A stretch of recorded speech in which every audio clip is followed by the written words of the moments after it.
হ্যাঁ ভোট বা না ভোট দিবেন কিনা তার জন্য কিন্তু ইনফ্লুয়েন্স করা যেতে পারে না।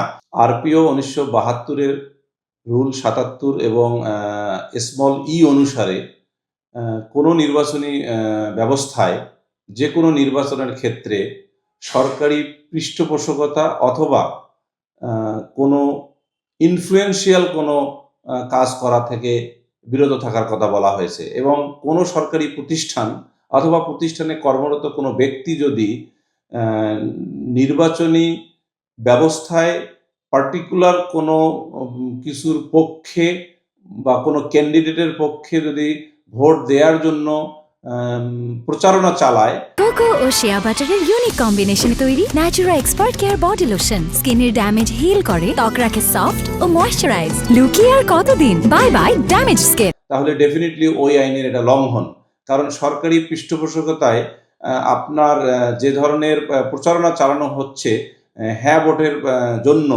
এইটা কিন্তু পার্টিকুলারাইজড হয়ে যাচ্ছে। হ্যাঁ, আসলে নির্বাচন কমিশন অথবা সরকারি যে প্রতিষ্ঠানগুলো আছে তারা কিন্তু ভোটের জন্য উদ্বুদ্ধ করতে পারে জনগণকে, কিন্তু জনগণ বা জনগণের যে অংশ